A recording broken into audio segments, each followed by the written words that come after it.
Eagles. Eagles.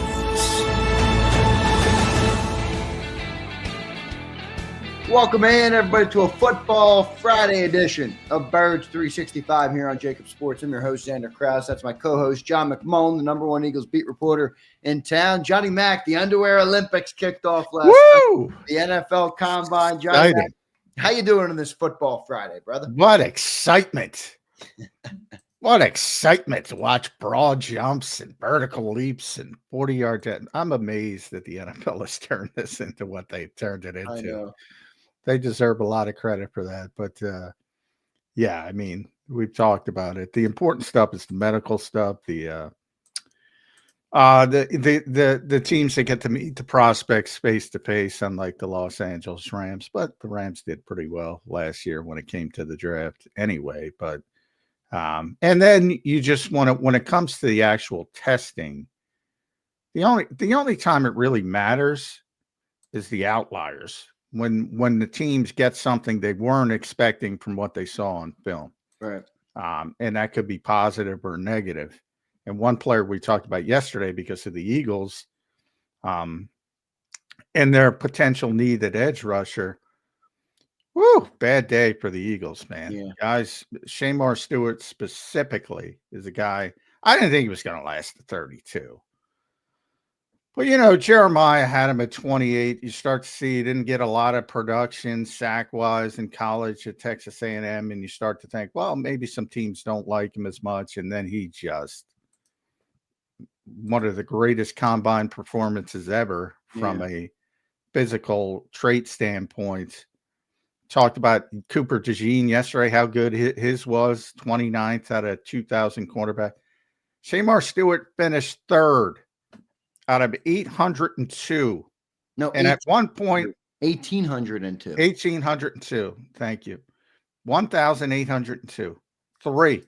And at one point, he was number 1, and until the official times came in. He ain't going 32nd. No, no, he's not. So you can cross him off the board. Do you have the two names who are in front of him, John? I don't.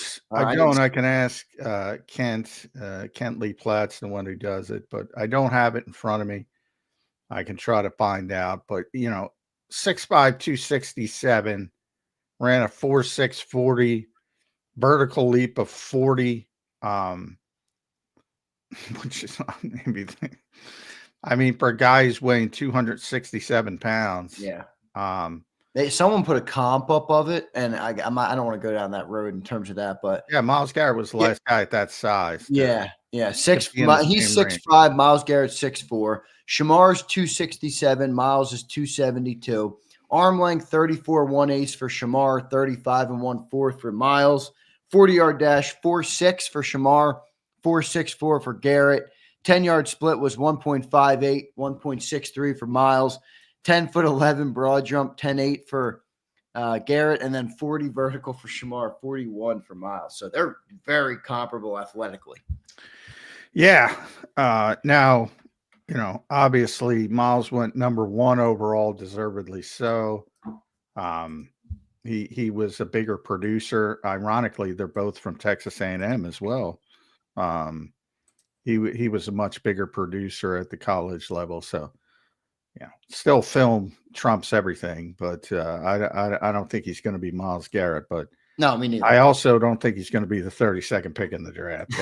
Yeah, more importantly. Yeah.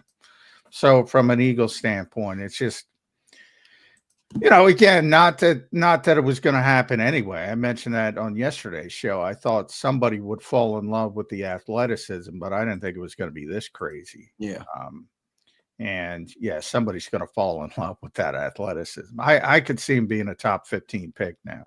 Yeah, me too. And you know, he's still got his pro day, and we'll see how it all holds up. But it's a good kid to bet on. And the Eagles, John, I could see him going top 10. Yeah, I mean, I think teams have gotten savvier. We go back in Philadelphia, old school Eagles fans know the Mike Mamula story, who actually gets too shit on because he was a solid player, but right, he was sort of one of the first workout warriors in the combine times, and he didn't live up to the billing of being top 10 pick. And they probably lean too much, but it's advanced so much. I mean, part of the problem is you have to understand these kids know what they train for it now. Back in the old days, they just show up and do it. Remember Jordan Davis had a great combine with the 40 and stuff. Yeah, and they actually train for these drills instead of training for football. And that's why you see these numbers getting better and better and better. So you have to be careful of that. And it's a whole big picture, as I said. Medicals are far more important than anything else. And then the kids themselves, you have no idea. I don't even know if the Eagles are interested in Shemar Stewart, but historically, they lean towards tremendously athletic prospects. From a number standpoint, things like that. So my guess is that they'd be interested, but it's better than win the Super Bowl and then you're up against it from a draft pick standpoint. I'd rather have the Super Bowl than Shemar Stewart. I'll tell you that. Yeah, no doubt about that. But he was pretty incredible. And just to give some people and I know the combines are, it doesn't always translate. What exactly does it all mean? I'm with you guys. All right. It was a tough watch for me last night, but I do want to give you guys this crazy. John mentioned the 40-inch vertical or for Shemar Stewart. That's higher than OBJ, Deebo Samuel, Julio Jones, Devontae Adams, and Emmanuel Sanders. Like, this guy's jumping out of the gym like he's a skill position guy, and he's 260 pounds. It's unbelievable. That's crazy athleticism, John. And that's the one thing though with the combines, like when it's that good, people will draft that type of athletic ability because it's so rare. Yeah, especially if you have confidence in your organization, confidence in your developmental program, confidence in your teachers, your coaches. You'll bet on somebody like that. And yeah, it's just it was pie in the sky to begin with, but now it's not even pie in the sky. It's out of reach on a player like that. And that's to me what you look for in the combine. Freaky stuff like that. Like everybody already knew he's a great player, a great athlete. I was reading Jeremiah had him at 28th overall. So you start to think, well, could he fall a little bit? Maybe, because he only had 4.5 sacks in 3 seasons.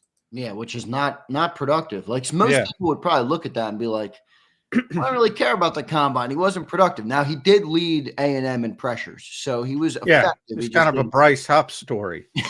Well, no, Bryce, actually, that's not even fair because Bryce actually delivered sacks as well with the Jets. But pressures can be very meaningful. But I always say as well that, finishing is a trait. Some guys finish well, some guys don't. And, you could argue he's not the best finisher in the world. But, even in his little write-up, he talked about how athletic he was and his explosive first step and his, everybody knew. In other words, everybody knew he's a great athlete. Now, I don't think anybody expects you to be in the top 5 of 1,800 players in, whatever we are, 35 years now. Right. That's pretty impressive. But, another guy we talked about, the Boston College kid, I'll let you do his name, Donovan. And here I am. What was it? Izaraku or something? Yeah. Crazy name. Yeah.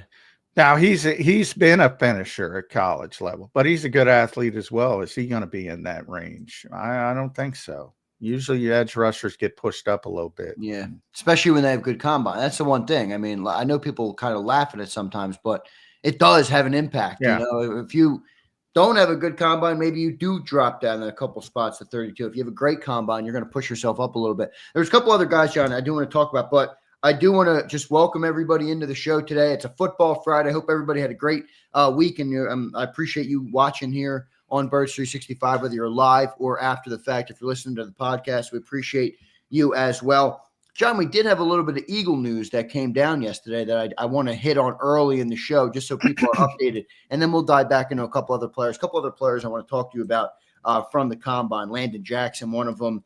James Pearce, we'll talk about a little bit. Even Oregon's Derek Harmon. I like him a lot.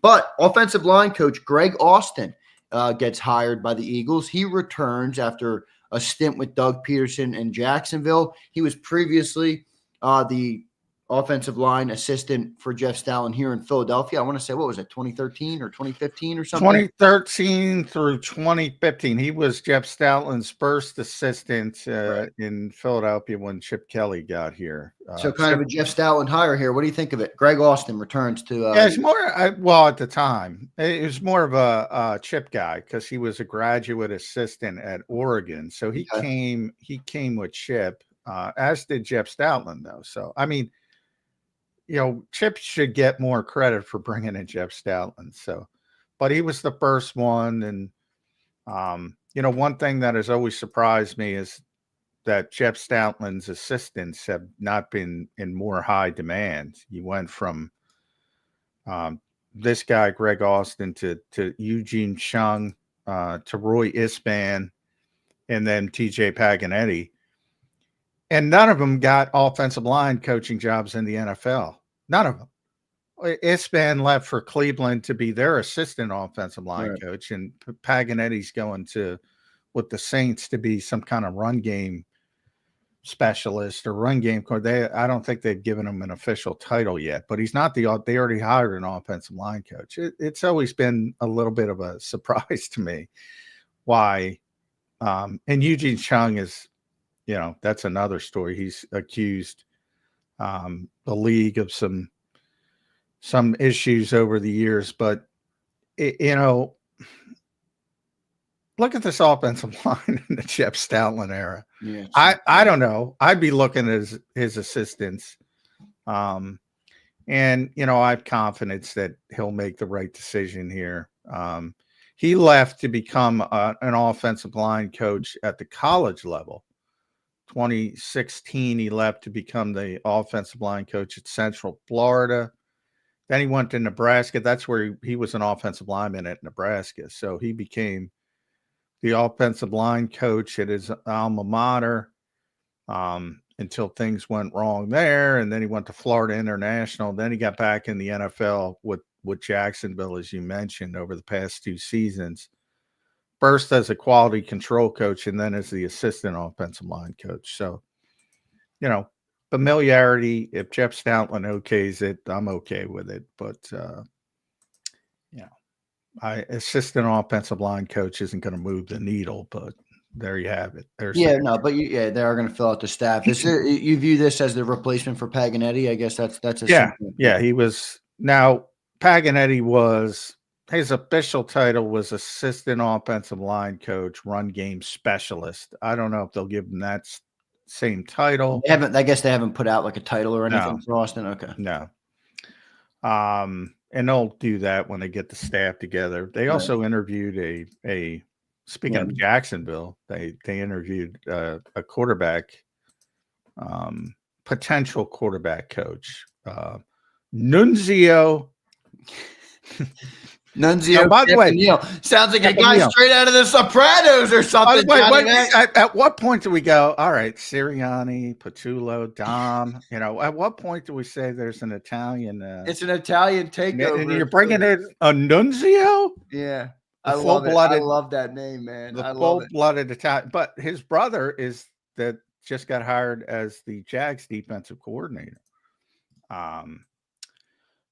So, yeah. Potential, but nothing certain on that aspect yet. But obviously, we talked about before, I think last week, that they might have to go to the college level to get a quarterback's coach because we're so late in the process. And how is that going to work out? Who knows? Yeah. So the for those who don't know about Nunzio Campanile, all right, I love that name. I gotta be honest, John. I love it. The Italian Nunzio. Yeah, Nunzio, banging name. I love it. Syracuse offensive associate head coach / quarterbacks. Like some of the titles for some of these Yeah, I guys know. have gotten, they drive me crazy. But Nunzio Campanile, so he interviewed to be the quarterback's coach. So, as we kind of alerted you guys on Birds 365, the Eagles might have to go to the college ranks to hire a quarterback coach after Doug Nussmeier was hired by Kellen Moore to be the offensive coordinator in New Orleans. And So, I should add, he's been an interim head coach at both Rutgers and Syracuse. oh, that's interesting. New Jersey native, right? Yeah, North Jersey, North Fair Lawn guy. Bergen Catholic for those local Yep. high school fans. That's a nationally known program. So he was a big time high school coach before he went into college. So you have that, his whole family's basically coaches, very similar to Nick Sirianni. So you can see how that, plus the Italian stuff, you can see how that translates. But we'll see how it shakes out. And remember, Syracuse took the Ohio State quarterback, Kyle McCord. Yep. And he had a phenomenal season. St. Joe's Prep kid, yep. Yeah, he's a St. Joe's Prep kid. I think he's South Jersey, isn't he? Yeah, South Jersey. I believe. Yep. Yeah. So he had a tremendous season. Like one of those things you're like, why did Ohio State give up on this kid? But then Ohio State won the national championship. Yeah. So you can't really. But Kyle McCord had, I think he set an NCAA, well, not ACC record for passing. Yeah, he had I think he had almost 5,000 yards, somewhere in that range. Yeah, and Nunzio was his coach. So yeah.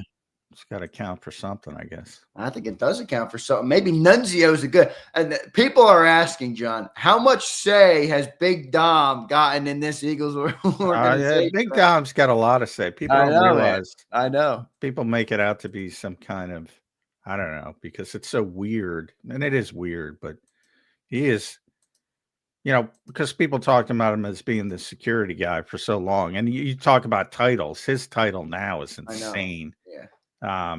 I'd have to look it up. Coaching assistant to the GM. Yeah. It's like insane. Yeah. Yeah. I mean, yeah, he's a big part of the organization. It's not just a caricature type of thing. He's not just the security guy. Yeah. I mean, you listen to Slay talk about, he was out the door to Baltimore. It was Dom who convinced him to come back. Not Nick Sirianni, not Howie Roseman. Right. It was Dom DeSandro. So, yeah, he's a bigger senior advisor to the general manager, chief security officer, director of game day coaching operations. There's your Dom DeSandro. There's your Dom DeSandro title. I love it. That's a good title for Big Dom. I like Big Dom. I think I'm a big Dom fan. Italian too. So he's going to get along with Nunzio. Yeah, he will get along. He might be the reason Nunzio got the hire. Nunzio, rumor is he is the best cannoli recipe in the game. So he's coming in to hook Big Dom up. Maybe that's what it is. But no, Nunzio Campanile gets interviewed for the quarterback's coach. He currently is with Syracuse, as Johnny Mac pointed out. And then Greg Austin returns. No title yet on him, but presumably to replace what Paganetti was for Jeff Stoutland. So we will see about that. That's your two pieces of Eagle news, filling out that coaching staff, and we'll dive back into the combine a little bit. John, we talked about Shemar Stewart a lot. An unbelievable day for him. His RAS score was 9.99 out of 10. Just insane. Number 3 in the last 35 years or so. Yes, so wild stuff there for Shemar Stewart. How about James Pearce? This was a guy that I want to say Daniel, I don't know exactly where he was on Daniel Jeremiah's big board. I think he was in the 20s. This is a guy I felt like if it didn't all go great, he could drop to 32 for the Birds. I don't really feel like that anymore, Johnny Mac, after his combine performance. He ran a 4.4740 yesterday, which is just insane at his size and his height. So 4.47, pretty insane, fastest edge in the combine easily yesterday. And he had a really good day at the combine, 96 percentile 40 time from James Pearce. So excellent day for him. I think he's going to slip out of our reach too. Yeah, I'm not in love with him as a prospect, so I'm not as concerned with that one. I think he's too small, and I think the Eagles already have you can't have every undersized edge. You gotta bring some size in at some point. I realize the game is changing. But he's a guy I kind of looked at and said, I mean, when you talk about his 40, compared to, Shemar's doing that close to 270. He was over 270 at the Senior Bowl. I think it was 280 at the Senior Bowl. So he lost some weight as he got ready for the combine. Pearce is like 240, maybe. Really undersized guy. So it doesn't surprise me he's got that 40 time. And I think there's just too much redundancy with Nolan Smith and Jalix Hunt to bring him in. Now he's got good length. That's a positive, but I don't know how much that helps when you don't have the power to back it up. To back up that, making that space. And then the other testing, like his vertical jump, we talked about at 245, he's at 31 inches compared to 40. And then the broad jump is the explosion. Those two, vertical and broad, are explosion. He's not very explosive for what he should be at his size. But he was productive. That's like kind of what you look at one guy, he's like this monster of an athlete, and he's not productive. And this guy's productive, and you look at him and go, I don't know if he can hold up from an athleticism standpoint in the NFL. That's kind of the game of evaluation, man. Yeah. I mean, it's tough to evaluate. Yeah. Yeah. So I and this is just personal. I haven't gotten into it with any of the people I talk to with the Eagles, and we'll get into that later in the process as they get through their visits and all that kind of stuff. And pro days are coming up. But I just me personally, I kind of looked at Pearce and just what he is, and I'm like, I don't think he's a fit for the Eagles. But I could be totally wrong. And there also is a line though of thinking that they like that style of edge rusher, though, don't they? It's kind of Nolan Smith. It's Hassan Reddick. I mean, they like that undersized fast edge rusher, and that's what James Pearce is. Remember what the other side has always been. You got Brandon Graham, one of the great two-way defensive ends of all time, really. And I don't think that's an overstatement. And this big, powerful guy, and even Huff is like a big, stocky guy. He's not tall, but he's powerful. And you could see what their evaluation of him before things went wrong. You could see they wanted to compliment a little bit more than just, all right, let's throw out a bunch of undersized guys. Now, as the game continues to go that way, maybe it doesn't become a big deal, because we've been Jody and I would talk about that, and you and I have talked about it, and teams' defenses are just getting smaller and smaller and smaller and more athletic. But then you see some of the pendulum of Saquon with the Eagles, Derrick Henry, Josh Jacobs, yada, yada, yada. People are finally seeming, you know what? If you're going to line up these undersized people, and the Eagles are the best example of this, so maybe Eagles fans can't see it. Well, they just bullied a bunch of teams. Now, it's easy to say that when you have the best offensive line and the best running back, and that's like a multi-year process. If you want to copy that from a personnel standpoint, you got to get a bunch of good offensive linemen and a bunch and a good running back. So it's easier said than done. But even if you go to Baltimore and teams that didn't win, and Green Bay to a lesser extent, some teams have started to pick up on it, I think. Yeah, we'll see what they end up doing there. I hear you. I wonder what they're going to do. Joe, I brought this up yesterday, and I'm like, just thinking about this, not reading anything, not a report from anybody, not just simple from my brain here. Are we sure that Josh Sweat's going to go? I know that the way it's all unfolded, but when I look at the draft, when I look at where the Eagles are picking, when I look at free agents that are available, and I look at the depth they have at edge, I'm like, I'm not sold yet that they're going to let Josh Sweat walk out the door because of the contingency plans that are around him are just not there right now. So you're going to pay the guy, the guy's going to get paid $18 to $20 million. Do you let that walk? Do you bring him back? I don't know. I mean, I understand it's probably the end of the road with Josh Sweat. Now, I don't put much stock in this, but for those who do, he Instagram commented back on somebody who put out a post that he was leaving the Eagles, and he put question mark, question mark, question mark. Again, what does that mean? Nothing. But he did it. I don't know. I'm not sold that Josh Sweat could be gone because I just don't know if they feel good about what to replace him with. Yeah, I mean, a lot of it depends on I definitely think he's getting to the market. So a lot of it depends on the market. You never say 100%, but yeah, the feeling I get is they don't expect to have him back.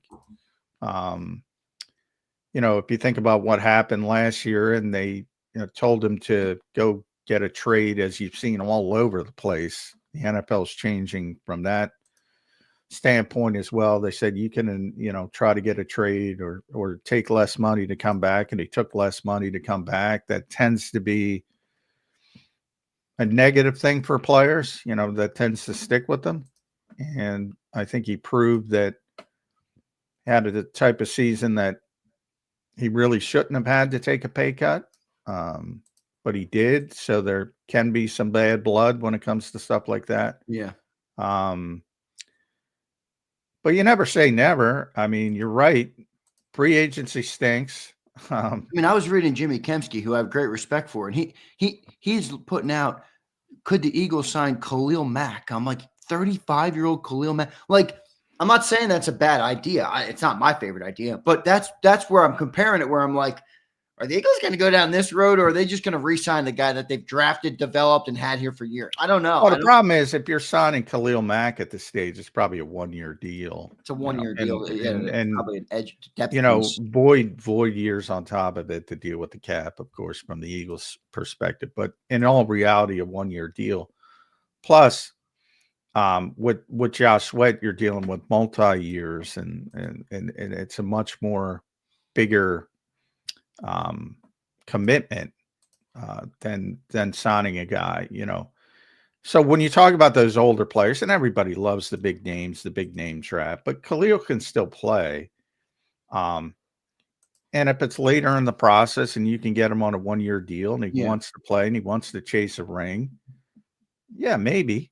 But that's later in the process. Well, how would you feel about, let's just for a second, just to play scenario, Nolan Smith, Jalix Hunt, Bryce Huff, and Khalil Mack are your 4 edge rushers? Well, I'd feel much more comfortable if Khalil Mack is here. Like I said, he can still play. And again, very short term, 1-year deal, relatively cost effective. He had 17 sacks in 2023, which I get is not last year, but we still had 6 last year. He can still do it to a certain extent, but he's a ring chaser if he's coming here. That's it. And if all that falls into place, I wouldn't have a problem with it. But as Howie said out there for people that listened, don't be upset after the first week. Yeah, right. It's a process. Yeah, they're going to play the compensatory game. So when you talk about the compensatory game and losing some guys who are going to get big contracts, like potentially Josh, potentially Milton. What are they going to get? Their third picks, 3rd or 4th rounders?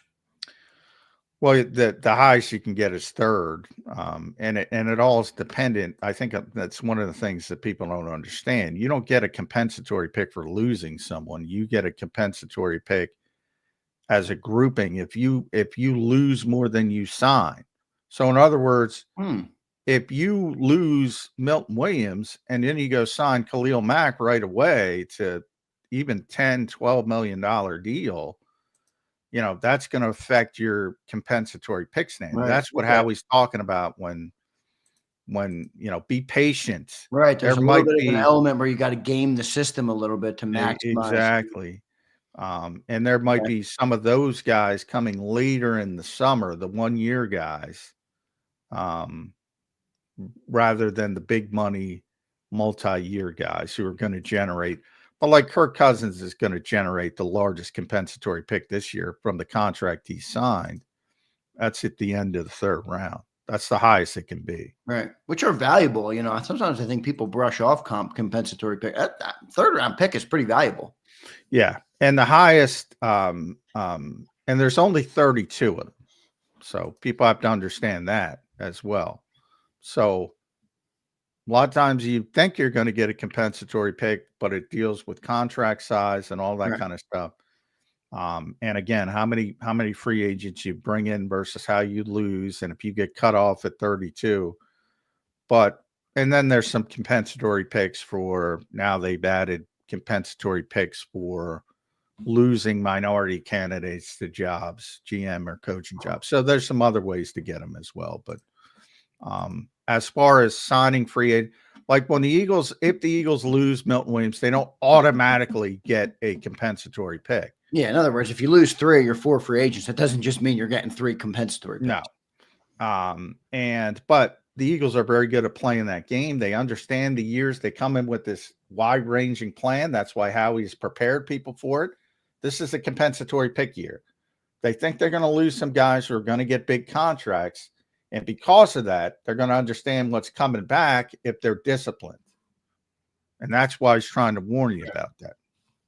Right. We'll see what ends up happening there. Johnny Mac, a couple other players that I liked. I like James Pearce a little bit more than you do. It doesn't sound like you're super high on him. I do. Well, I think he's going to go very high. Hey, one of the things I should mention, he's not going to reach the Eagles either. I don't think so either. So, I mean, no, he's going to go very high. I'm saying personally, I don't think he's a fit for the Eagles. Okay. I got you. A couple other players I like, Johnny Mac. I'm not sure if you stood out. We talked about Walter Nolan yesterday. All right.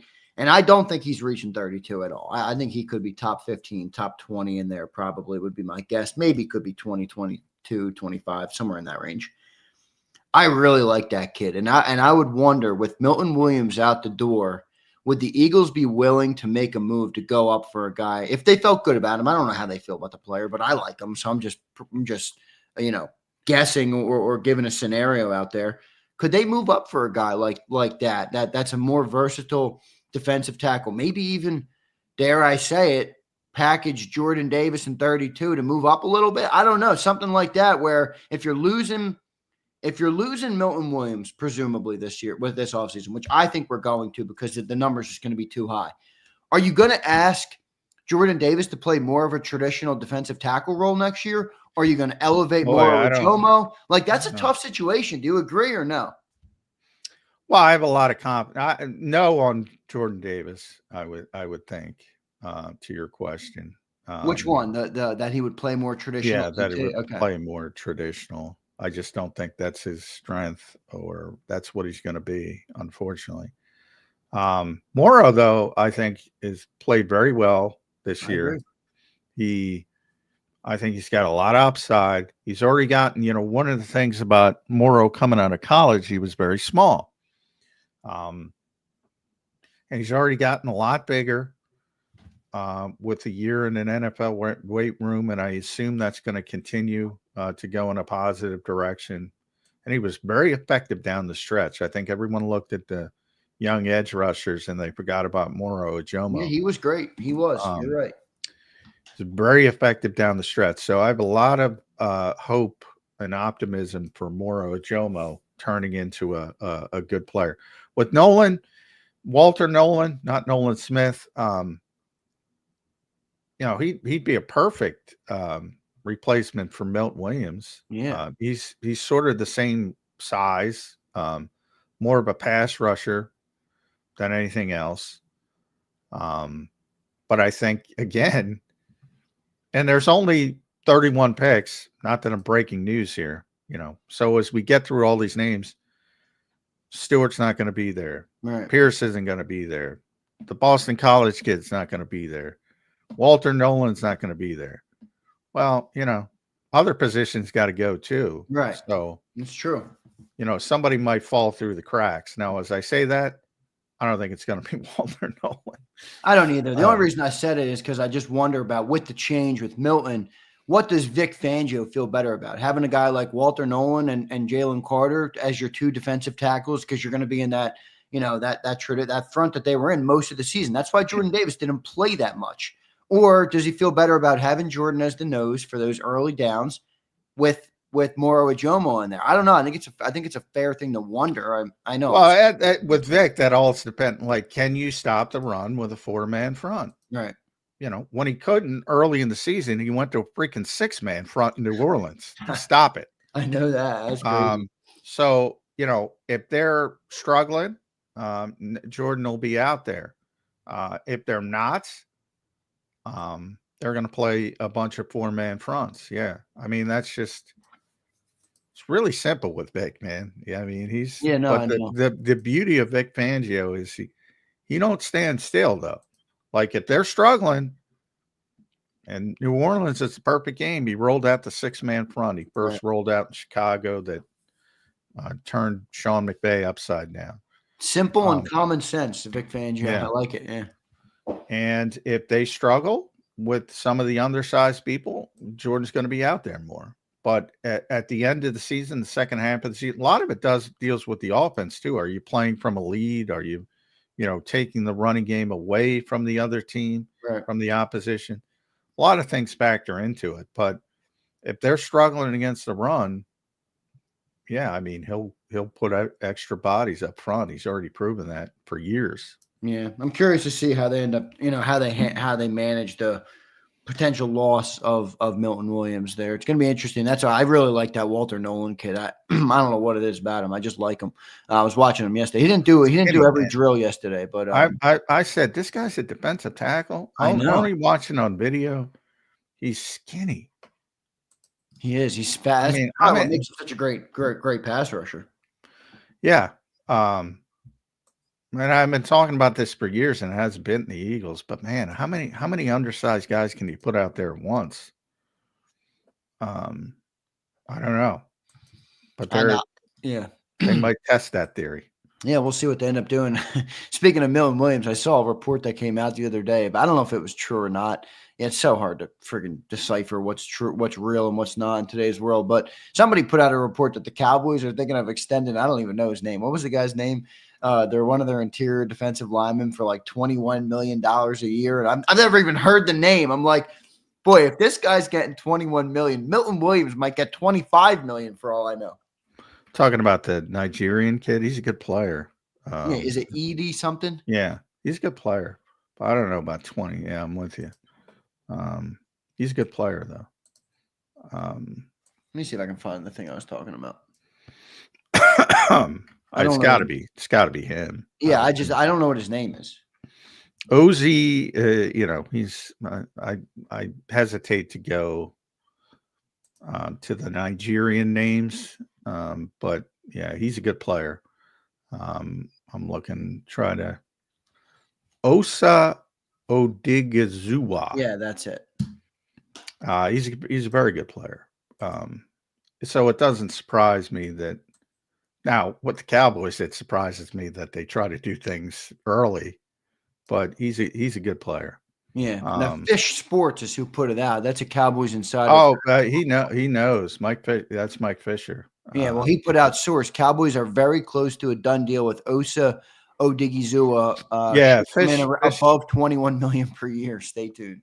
Yeah, Fish knows what he's doing. It doesn't surprise me at all. Very good player. It surprises me when the Cowboys get something done early, proactively. Yeah, but he's not a shitty player. He's very good. Before Parsons, we'll see what they end up doing there. But no, my point is though, I mean, look, he might be a good player, but if he's getting $21 million, how much is Milton Williams getting? Yeah, I'm starting at 22. If I'm Milton, I'll tell you that. Yeah, I might start at 24. I mean, he's probably more productive than I don't know what this guy's stats are, but shoot, that's a big number. So we'll see what ends up happening there. It's going to be interesting to see what the Birds end up doing with all these things. John, any other players that stuck out to you? One guy who stuck out to me, who I actually think could be there at 32. That's Oregon's Derek Harmon. defensive tackle. I liked him a lot. I thought he looked pretty good yesterday at the combine. He's 6'5", 310. He's a big dude, boy. But I liked him. I thought he looked pretty good yesterday. I don't know if the Eagles would be interested in a guy like that, but he was just a name that stuck out to me. And then C.J. West, that guy from Indiana, he's 316 pounds, and he run a sub 5-second 40. I'm like, what the fuck? Yeah. What are they feeding these guys, man? It's unbelievable. Yeah, Harmon's a guy, and again, we have to see if the Eagles are interested. But he's a guy I think that could be there. More of a run defender, I would say. Bull rush guy. Push the pocket guy. But I think that's a nice compliment to Jalen Carter, long term, and Jalen Carter will make you better. So. That's probably the first name that I think might be realistic that we've talked about, and might fall down a little bit to 32 or even lesser. And then tight end, man, you keep hearing little rumblings. I think that's more of a trade down scenario, which we haven't gotten to. I know we're talking about guys who worked out yesterday. Yeah, defensive line, linebacker. Yeah. Today, just for those who know, for those who want to know, yesterday was defensive linemen and linebackers. All right. Today is defensive backs and tight ends. So there's the tight ends. We'll be able to watch a couple of tight ends. And then Saturday, it's quarterbacks, wide receivers, and running backs. So I'll probably be looking at some running backs there. And then Sunday is offensive linemen. So that's going to be a big day as well for the Eagles.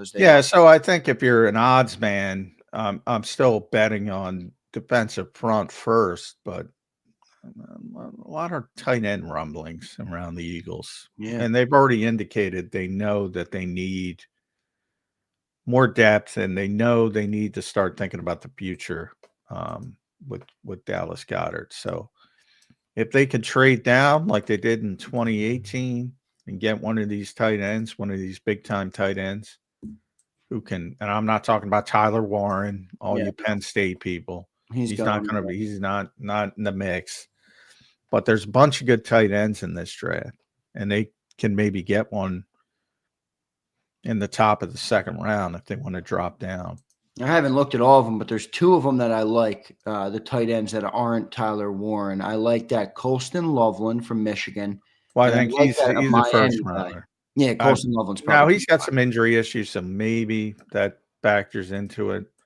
Yeah, I like Arroyo. That's the other one I like, Elijah Arroyo. He's the Miami guy. I like the size on Arroyo. I think he would be pretty good too. Yeah, Arroyo's going to be a second-round guy, so he could be in the conversation. He's got some injury issues as well. Taylor's kid from LSU, Mason, I think. He's Jason Taylor's kid. He's going to be probably top of the second round. So there's a lot of good tight ends. And there's another kid from Bowling Green that Daniel Jeremiah mentioned to me. There's a lot of this is a big tight end draft. So that could be, that could be an underreported potential for the Eagles, I think. Yeah, and the other guy I think that came out of a report that the Eagles met with him was Gunnar Helm, that Texas tight end. I like him. I don't love him as much as the other guys. I think maybe he could be a later round guy, but I did see the report that the Eagles did have an official meeting with Gunnar Helm from Texas. So they're gonna. I would assume they're gonna draft a tight end this draft for sure. Yeah, I would think so. And they've already brought in two, as I mentioned, futures guys, which may be nothing, may mean everything, because it means everything from the standpoint of it's obvious they understand they need to upgrade at that position behind Dallas Goedert. And it also identifies that they need to start thinking about the future without Dallas Goedert down the road. There's another guy that people are talking about in the chat here, Harold Fannin. Yeah, that's the Bowling Green guy. Yeah. I like him. I mean, I don't know much about him, but 6'4", he's 20 years old, turns 21 in July, so he's very young. 6'4", 230. think he could be an option. I don't know much about him, but I see people talking about him saying he's. Yeah, really I want bigger, but again, undersized. I don't. Like, I what's don't. Goddard? How big's Goddard? Oh, Goddard's big dude. 6'6"? 255, I'd say. 260. Probably 255 ish. But yeah, I mean, it depends what you're looking for. Obviously, is there's so few real two-way tight ends. There's so many glorified, just oversized slot receivers. Dallas is listed at 256, by the way, 6'5". He's one of the few left that's a true tight. He can play in line. He can play what they call Y back. He can be an H back. He can be a flex receiver because he's a great athlete. He's been a really good player that, for some reason, because of the injuries mainly, misses at least seems like a couple games every year. But you see his dominance and how Jalen Hurts trusts him in the playoffs. I don't know if Devontae Smith went ahead of him, but at one point in the play, he's the all-time Eagles leading postseason receiver, which shocked people. He produces in big moments, but he is injury prone. He's past 30, he makes a lot of money. And that's the reality of the NFL. But if you're bringing in a 230-pound guy, you're bringing in a flex. He's young though, right? I mean, he could grow. He could. Well, you can grow, but and that's the thing about Dallas Goedert, because Dallas Goedert was a receiver at South Dakota State. With the way they use them, I mean, and he just showed up, and we're like, all right, this guy's not going to be able to block anybody, and he just took to it. But again, he's got the frame for it. I don't know. I don't know if Fanning has the frame for it. Yeah. So, I mean, everybody wants George Kittle, but those guys don't exist anymore. And they already have. I mean, Calcaterra's fine as a flex receiver, but he can't block anybody. And when you're the Eagles, you want the Eagles play a different way. I don't really love Calcaterra because of that. I know he can catch well, but I don't love him because of that. Yeah, I mean, it is what it is. He's just not a great blocker. And the Eagles even tried Ben Van Sumeren to get that before he got hurt, and then they brought in Kari Blossingame for small reasons to play, fullback, H-back, whatever you want to call it. But if they're going to continue to play the way they're playing, they need tight ends who can block. Talk about AJ's blocking at receiver. Everybody's got to block. Right. And that's a big thing with Dallas Goedert that he's very good at. A couple other guys, John, I want to talk to you about. We'll see. Tight ends are today, everybody. So we will watch tight ends. Defensive backs and tight ends are today. That starts at 3 p.m. So probably defensive backs first, and then tight ends will be the night shift as the linebackers were last night. A couple other guys, John, I want to talk to you about. And this guy, I truly believe, will be available at 32. Okay? And I like him a lot. That's Landon Jackson, the edge rusher from Arkansas. All right. Yeah, he's another guy who had good numbers. 6'6", John, 264. A bigger guy, kind of like you talked about you wanted for this team. Pretty damn good results yesterday athletically. Vertical jump, 40.5. We talked about Shemar Stewart, who had a 40. 10.9 broad jump, and a 4.68 40-yard dash at 264 pounds. That's 6'6". That dude can freaking play, or at least athletically, he's athletic. I like him. What do you think of Landon Jackson? Yeah, same type of thing. I mean, when you look at verticals, you mentioned, and broad jump, those are the two things they use to measure explosion. And that's what he and Shemar had in spades, and maybe Pearce didn't have when it came to the vertical and the broad jump. So we'll see how they look at it. But obviously, he helped himself as well. And how much did he help himself? That's a big question. But yeah, I like the standpoint from you mentioned the size, and I mentioned the same thing with Sawyer from Ohio State. Brings Right. some size and physicality, and Landon has alopecia, so kind of looks like Josh Dobbs. Yeah. So he, he brings that sort of crazy look to the defensive front. That's not the worst thing in the world at times I either. like it. I like that he embraces it too. I like that. I Yeah. like that about. I like when people have unique stuff and they embrace it instead of cowering to it. I like that. Yeah. Well, I think that's a good thing about sports because it creates confidence in young men, and I think you'll see that with Landon Jackson. But yeah, I wouldn't have a problem with him at all. Yeah. As a potential guy at 32, and I still think the Eagles are going to try to move down, but he should be in that conversation because it's a player that fits on paper. And we'll see how much they like him as the process goes on. But the Eagles are typically one of the teams that are going to lean more heavily on those traits, the vertical, the broad, the 40-yard dash, than other teams. At least, they're very cognizant of guys who have that kind of upside. Yeah, we'll see what ends up happening there. Let's get to a couple super chats, John. I think we recapped pretty good what went on yesterday at the Combines. A couple of the guys I liked. We'll take a few chats as well. If there's anybody that you guys watched or you think is a good option for the Birds, I'll take a few of your comments as well. So appreciate everybody being here on this Football Friday. Don't forget to hit that like button. We're trying to get to 200 likes a day on the live show. So smash that like button if you're here, if you're watching. John and I appreciate all of you guys very much for the support. And we look forward to talking all through the offseason with you guys. JD3, what's up, man? I appreciate all the great support you've given the channel so far. A lot of love. Appreciate you, brother. He says, Dom official title is the Pimp of Philly. The Don, my coach, my GM, my MVP.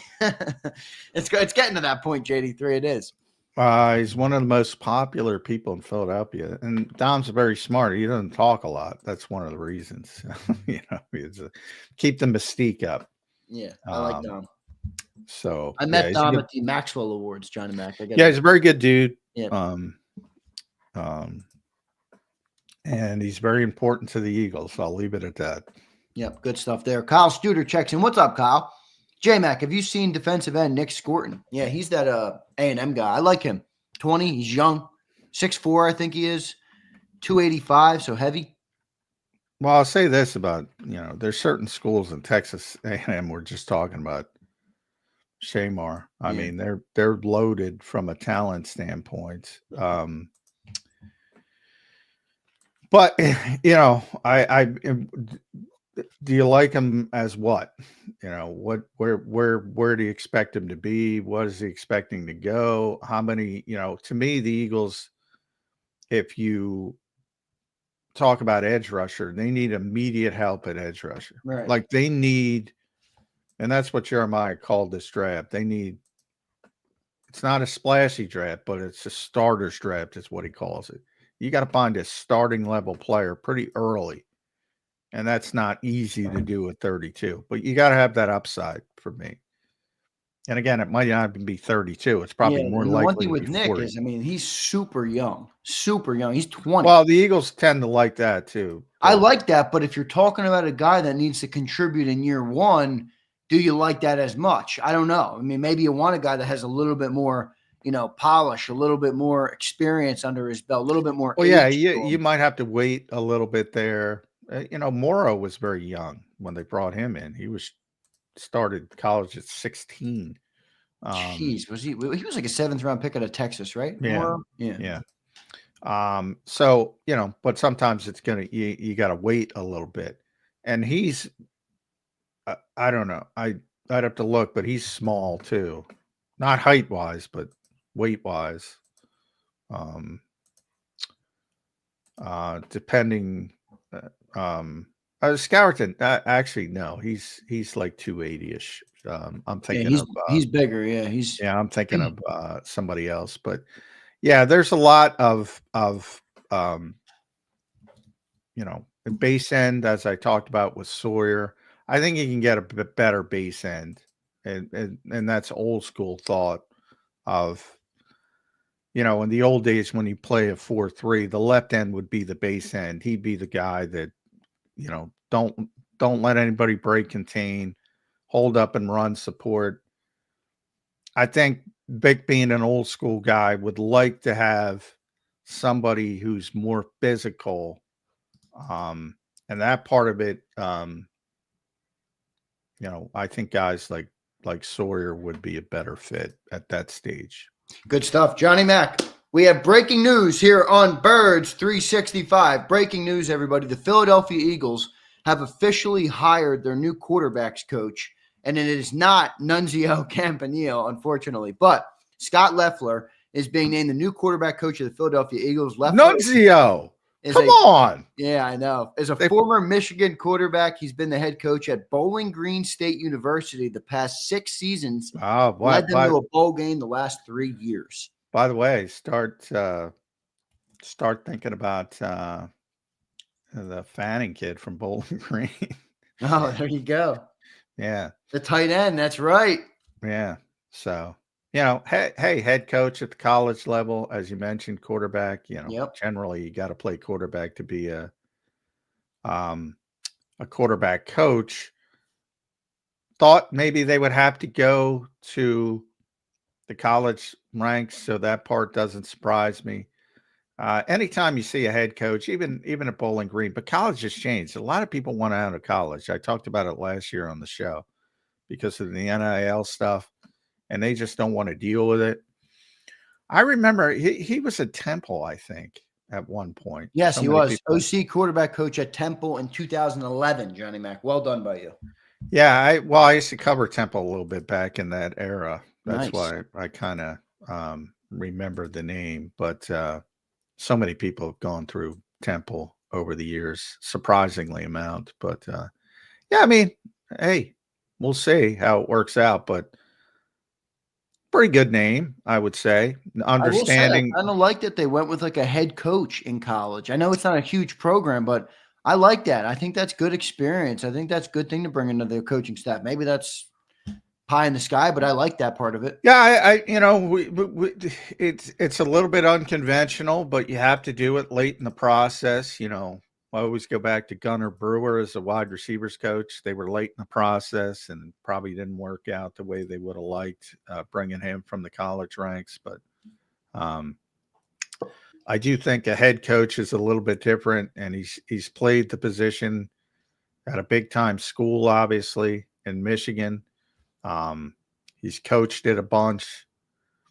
Yeah, you could do worse. I don't have a problem with that. And we'll see how, obviously, when it comes to working with quarterbacks day to day, a lot of it is the personal relationships. And Nick talked about that out there, the personal connection. Are they good people? You gotta work with young men. So, but leadership, you're a head coach. So that's a position that demands leadership. So, and so does being a quarterback on the field. There's I would say this checks a lot of boxes. Yeah, I like it. I like it. They go outside hire for the quarterback coach, as we assumed that they would do. Just 1 year, John, of NFL coaching experience for Scott Leffler. He was the quarterback coach of the Lions in 2008. You mentioned he was with Temple in 2011. So a lot of work in college. I think he's actually done really good at Bowling Green. 6 years, 3 straight years, last 3 years of bowl games. I mean, that's not Texas or Alabama or Michigan you're talking about there. That's a pretty good job with that program. So yeah, he started out. I'm looking at it. He's 27-41, 0-3 in bowls. But again, it's Bowling Green to get Bowling Green. To get Bowling Green to a bowl game is pretty impressive. And they're 6-7, 7-6, 7-6.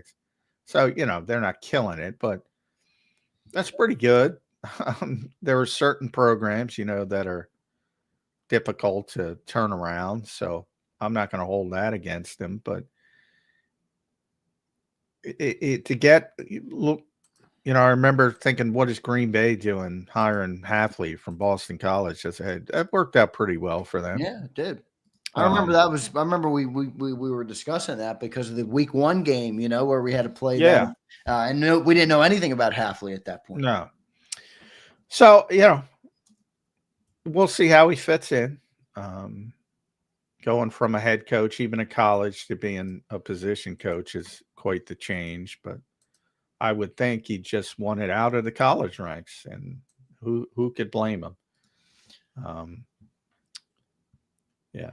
You know, I want to look what I want to look into here, John, real quick before we close up this segment and move on. I got a couple other topics I do want to bring up with you, and some stuff coming out of Indianapolis I just saw that we'll talk about as well. But I'm trying to look at the quarterback. So Connor Bazelak. I was trying to see if he was a dual threat quarterback at Bowling Green State, but it doesn't look like he was. Not that that matters that much. Yeah. Wow. He's a 6-year guy. He had, okay. This is hilarious. Are you ready for this? Okay. Oh my God. Is this true? All right. So I was looking at, is it a dual threat quarterback that Scott Loeffler is working with? Because that's what Jalen Hurts says. His quarterback last year had 48 carries for minus 91 yards. Oh no. Well, yeah, at college, for those who don't know, college does their statistics differently. So, okay, how? Because he has 4 straight years of negative running. Yeah, sacks count as lost yardage in college. It doesn't for the NFL, lost rushing yardage. So, you see a bunch of those crazy quarterback shitty rushing numbers in college. It's just the way they do the numbers. So I wouldn't be too concerned about that, other than, clearly he's not dual threat. Yeah. A running quarterback. But again, nobody's trying to teach Jalen Hurts the dual threat aspect of it. You're trying to evolve the other aspect of it. So I don't think that's necessarily a bad thing. Okay, that's good. Connor Bazelak is the Bowling Green quarterback, so get a little shout out for him on the coach day. But Scott Loeffler officially hired as the Philadelphia Eagles quarterback coach. And John, have we reached the conclusion of the staff? Is there anybody else to fill out now? Assistant offensive line, quarterbacks coach, offensive coordinator. Now, unless they want to add somebody, they'll always add and tweak. Right. I'm sure when they put it out, you'll see some guys getting promotions. You'll see some of those bullshit titles, run game specialist, associate head coach. They probably won't give that out now that Kevin's the offensive coordinator, or they might keep him as associate head coach. Who knows? But yeah, I'm sure they'll have some promotions, and they can always add a lower level coach, quality control guy, something like that. They tend to bring somebody in if Nick likes a younger coach or whatever. But those are the big ones that have been filled. And obviously the biggest offensive coordinator, which went the way we thought, and quarterbacks coach, which I didn't know who they were going to go for, but pretty good indication it was going to come from the college level, and it did. Okay, so power rankings for names of quarterback coach candidates.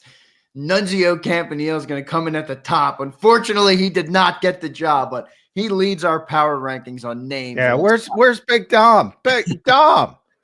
Why get Nunzio the job? I know, man. Nunzio Campanile, that would have been a good one. But no, so your quarterback coach is hired. Just to give you guys a little bit of info on him, former quarterback at Michigan from 93 to 96.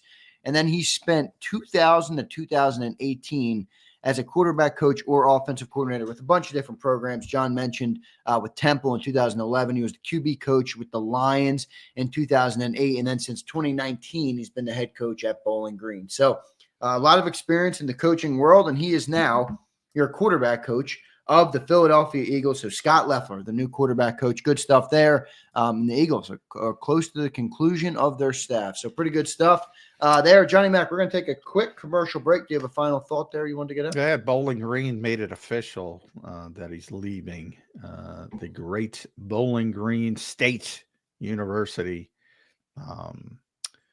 So, yeah, good breakdown. Michigan. Central Michigan as a coach, Florida, Temple, Auburn, Virginia Tech, BC. Yeah. As you mentioned, the Lions. some of the quarterbacks he's went on to play in the NFL. Brady, obviously, Tebow, Brian Greasy, Chad Henne, Drew Henson, John Nabari, Logan Thomas, and Anthony Brown. Anyway, yeah. Wow, he coached Tom Brady and Chad Henne at Michigan. Yeah, Jeff Kerr put that out. I like that. Yeah. That's a good name to. And Brian Greasy. Yeah. Look at Tim Tebow. Tim Tebow, dual threat. There you go. Somebody's got to do it. Kenny P, BGSU, baby. Decent party school. There you go, Kenny. Were you ripping up Bowling Green in your day, brother? I love it. I love it. Yeah. All right, good stuff. We'll get to a commercial break. When we come back, I do want to hit on a couple more drafts. We're going to talk about the upcoming position groups that are coming up in the combine. We'll talk. I have a question also on Zach Bond. All right, what's the timeline of that look like? We'll talk a little bit about that. And more on Birds 365 when we return. We appreciate all of you guys for being here. The breaking news was the Eagles hired their quarterback coach, so good stuff there. And we recap day one of the combines with 3 more to go of the Underwear Olympics. Tough watch. I like it, but it's a tough watch, no doubt about it. Let's get to our commercial break, and we'll return in 3 minutes on Birds 365. Before I do that, I'm going to tell you guys about the great people at BetUS. Go to betus.com.pa. That's betus.com.pa. They have the fastest payouts in the industry, and you can use the promo code YouTube150 to get a big sign-up bonus on your first 3 deposits. So it gives you 150% on your first deposit, 125% on your second and third deposit, all up to $2,000. So deposit less and bet with more at BetUS. Go to betus.com.pa, and a big thanks to them for sponsoring the show today. We'll be back in 3 minutes on Birds 365. The following is a real